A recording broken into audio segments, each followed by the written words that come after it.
Alors dans cette vidéo, je vous propose de corriger une activité que j'ai intitulée les différentes formes de l'énergie. Donc dans cette partie-là, nous allons aborder les trois formes d'énergie de mouvement, ce qu'on appelle l'énergie cinétique, l'énergie potentielle et l'énergie mécanique. Alors l'énergie potentielle, nous en avons déjà parlé lors d'un précédent TP. Donc je vous disais que ça dépendait principalement de deux paramètres, de la masse d'un objet et aussi et surtout de sa hauteur. L'énergie cinétique, ce qu'il faut bien comprendre, c'est que dès qu'un objet a un mouvement, se déplace, dès qu'il a une vitesse, en réalité, il possède de l'énergie cinétique. L'énergie mécanique, c'est ce qu'on va montrer aussi dans cette activité, c'est la somme des deux autres, c'est-à-dire c'est l'addition entre l'énergie potentielle et l'énergie cinétique. Plusieurs choses à voir donc sur l'énoncé, les données. Donc surtout n'hésitez pas à vous référer à ces données. Elles sont généralement visibles en début d'un sujet et il faut les utiliser. Alors des fois bien plus loin dans l'activité. Donc toujours pensez à ces données. Donc vous les lisez, vous essayez de les retenir. Donc ici on vous parle de la masse de la balle qui est de 1 kg. On vous précise que l'intensité de la pesanteur vaut dans cet exercice 10 Newton par kg. Donc c'est une valeur approchée de l'intensité de la pesanteur que vous avez l'habitude d'utiliser, c'est-à-dire 9,81 Newton par kg. Et on vous donne la vitesse de la balle, on verra pourquoi après, au point numéro C. Sur le schéma, donc on vous précise l'altitude de la balle. Voilà la lecture de l'énoncé. Donc je vous rappelle un petit peu l'activité, ce qui se passait au cours de l'animation que j'ai joint à cette activité. Donc on a une balle qu'on lâchait avec une vitesse initiale nulle en position A, c'est-à-dire qu'on l'a laissé tout simplement tomber sur le bol. Et on pouvait voir que la balle accélérait de plus en plus pour avoir une vitesse maximale en position C, et elle ralentissait à nouveau et remontait exactement en position F. Voilà pour la présentation de l'activité. Alors on va se laisser guider par justement ces questions-là. Donc dans un premier temps, on vous demande en quelle position l'altitude de la balle est la plus élevée. Donc ici c'était tout simplement une lecture sur le schéma. En position A et F, l'altitude de la balle vaut 1,2 m, donc c'est là que la balle est la plus élevée. En position C, l'altitude de la balle est nulle, donc c'est là que la balle est la moins élevée. Et justement, vous demandez ensuite donc dans quelle position la balle a le plus d'énergie potentielle. Il fallait bien répondre en position A, et en position F, c'est là où elle est le plus élevée, qu'elle a le plus d'énergie potentielle, et son énergie potentielle en position C était nulle. Donc le bilan, l'énergie potentielle dépend de principalement la hauteur d'un objet. Plus la hauteur d'un objet est élevée, plus son énergie potentielle est forte.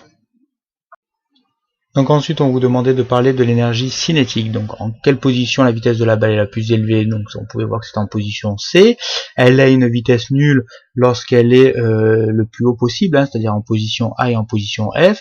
Vous remarquerez qu'en position F on a l'impression qu'elle se déplace, mais en réalité pendant un court instant, durant l'instant où elle va faire son demi-tour, qu'elle va retomber dans l'autre sens, elle va s'arrêter. En quelle position l'énergie cinétique de la balle est-elle maximale? C'est lorsqu'elle a sa vitesse qui est maximale, c'est-à-dire en position C. Et en quelle position l'énergie cinétique de la balle est-elle nulle? C'est lorsqu'elle n'a plus de vitesse, c'est-à-dire en position A et en position F. Donc ce qu'on pouvait voir, c'est que l'énergie cinétique dépend de la vitesse d'un objet. On verra plus tard qu'elle dépend également de sa masse.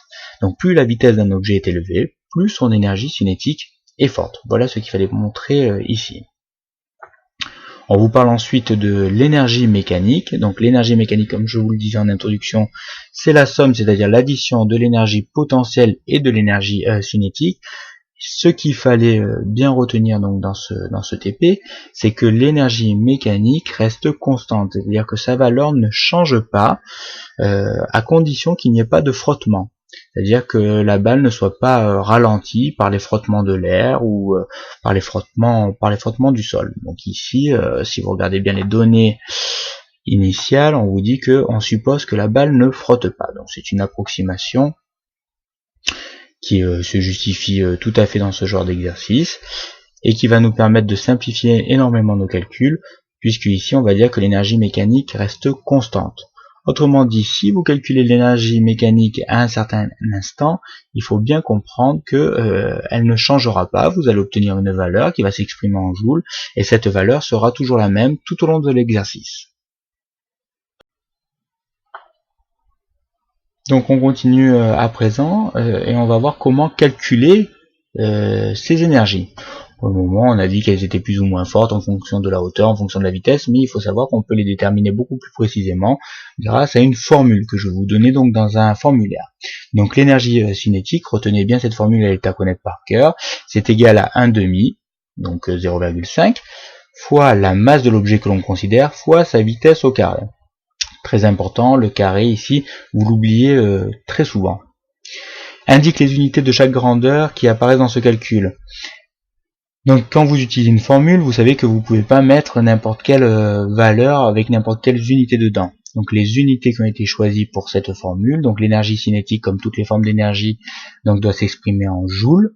La masse, l'unité du système international, c'est le kilogramme, et la vitesse, il faut l'exprimer en mètres par seconde. Donc très souvent dans les exercices, cette vitesse est donnée en kilomètres par heure, donc il faut être capable de la convertir en mètres par seconde.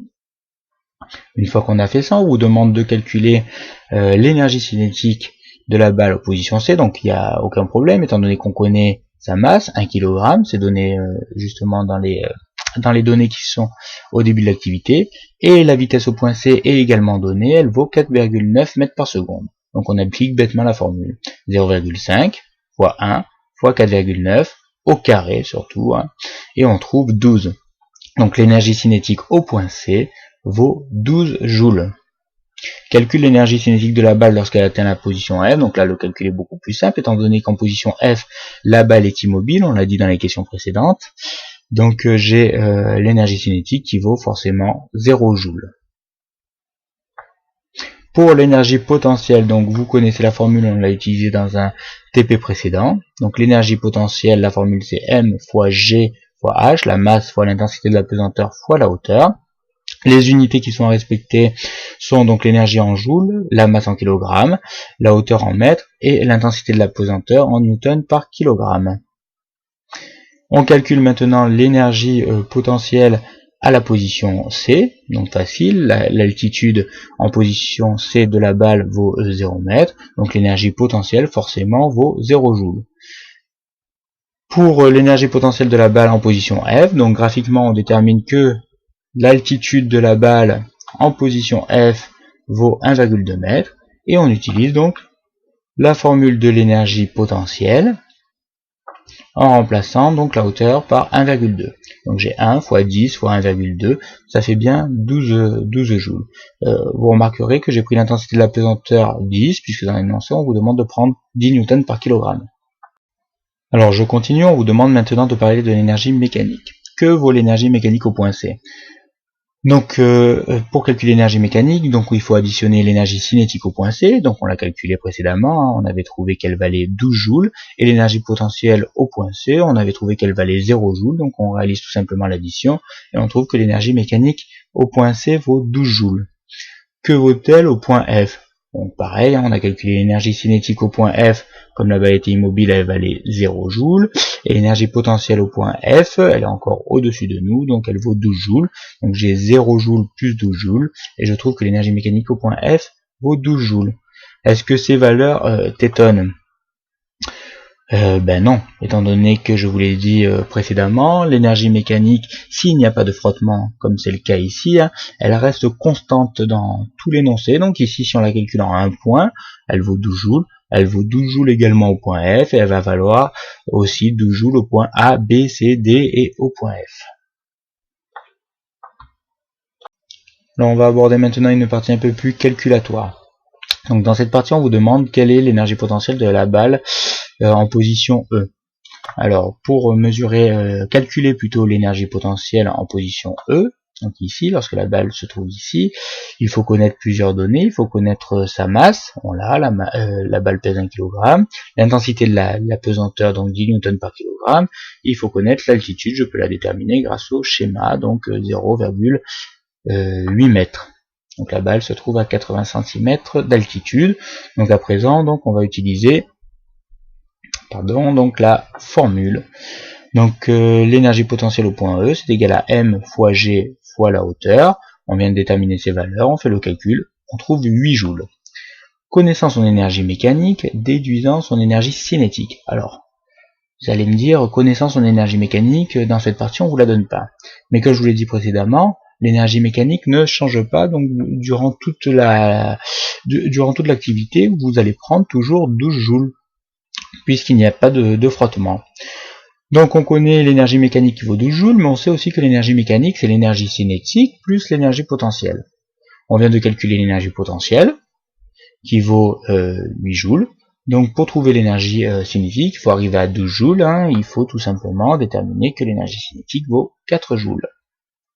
On connaît à présent l'énergie cinétique.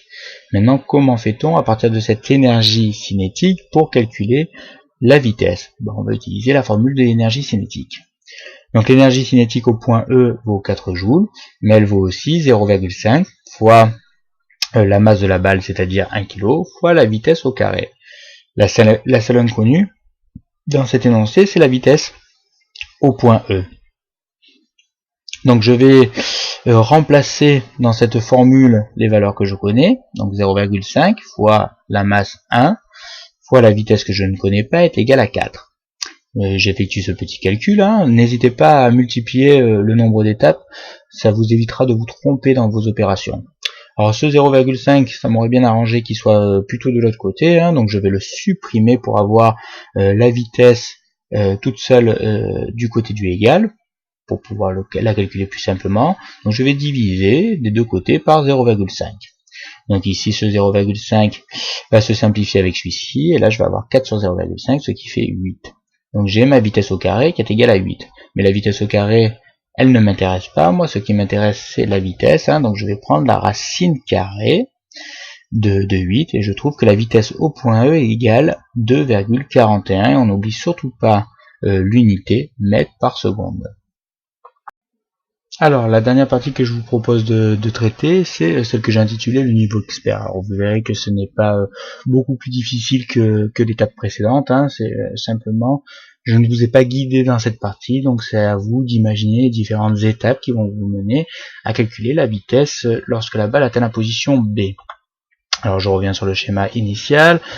Position B, qu'est-ce qu'on connaît, hein? Comme précédemment, on connaît la masse de la balle, on connaît l'intensité de la pesanteur, on ne connaît pas sa vitesse évidemment, et on connaît par contre son altitude, donc 0,9 mètres.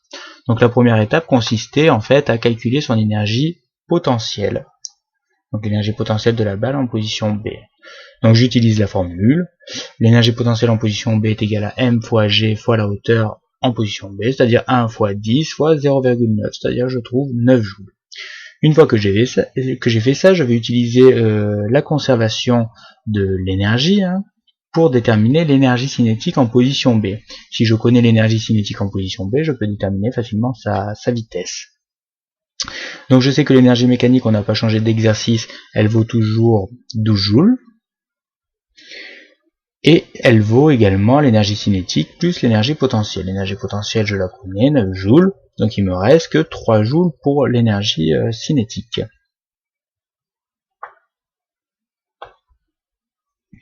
Une fois que j'ai déterminé l'énergie cinétique, je vais pouvoir utiliser cette valeur pour déterminer la vitesse en position B. Donc je sais que l'énergie cinétique vaut 3 joules, mais elle vaut également 0,5 fois la masse fois la vitesse au point B au carré.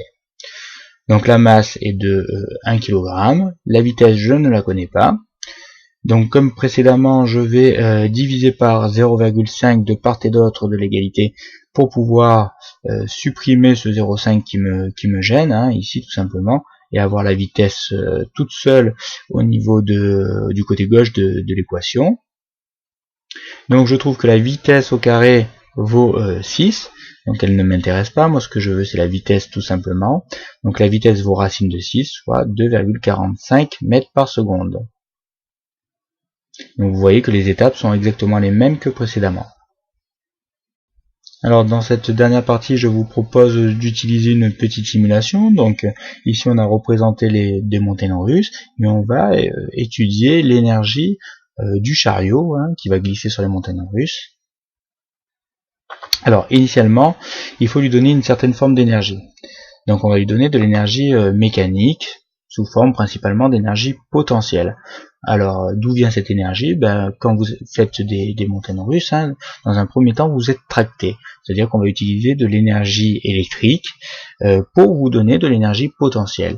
Une fois que vous êtes tout en haut donc de la montagne la plus haute, vous avez un maximum d'énergie potentielle. Il n'est pas complètement immobile le chariot, donc vous avez un petit peu d'énergie cinétique, mais vous allez avoir une certaine quantité d'énergie mécanique qui va rester constante tout au long du mouvement si les frottements sont limités au maximum. Quand vous démarrez, hein, vous pouvez voir que l'énergie potentielle va être transformée en énergie cinétique et vice versa. Donc si vous trouvez, alors je vais mettre sur pause et on va avancer pas à pas. Donc ici je descends, donc mon énergie cinétique augmente. Là je suis au plus bas, donc mon énergie cinétique est maximum et je n'ai plus du tout d'énergie potentielle. Puis lorsque je remonte, au contraire je transforme cette énergie cinétique, donc l'objet ralentit, c'est ce que vous ressentez lorsque vous allez monter donc sur une bosse, et votre énergie potentielle va augmenter. Et à nouveau, vous allez accélérer, donc votre énergie potentielle va diminuer, votre énergie cinétique va augmenter, et ainsi de suite, ce qui va vous permettre de faire des loopings sans apport extérieur d'énergie. Une fois que vous arrivez ici, vous êtes freiné, c'est-à-dire qu'à ce moment-là, donc vous allez avoir une déperdition d'énergie. Voilà pourquoi l'énergie mécanique ici freine, puisqu'on va volontairement réaliser des frottements pour vous arrêter, pour vous faire perdre toute votre énergie mécanique. Et ça, c'est un autre problème.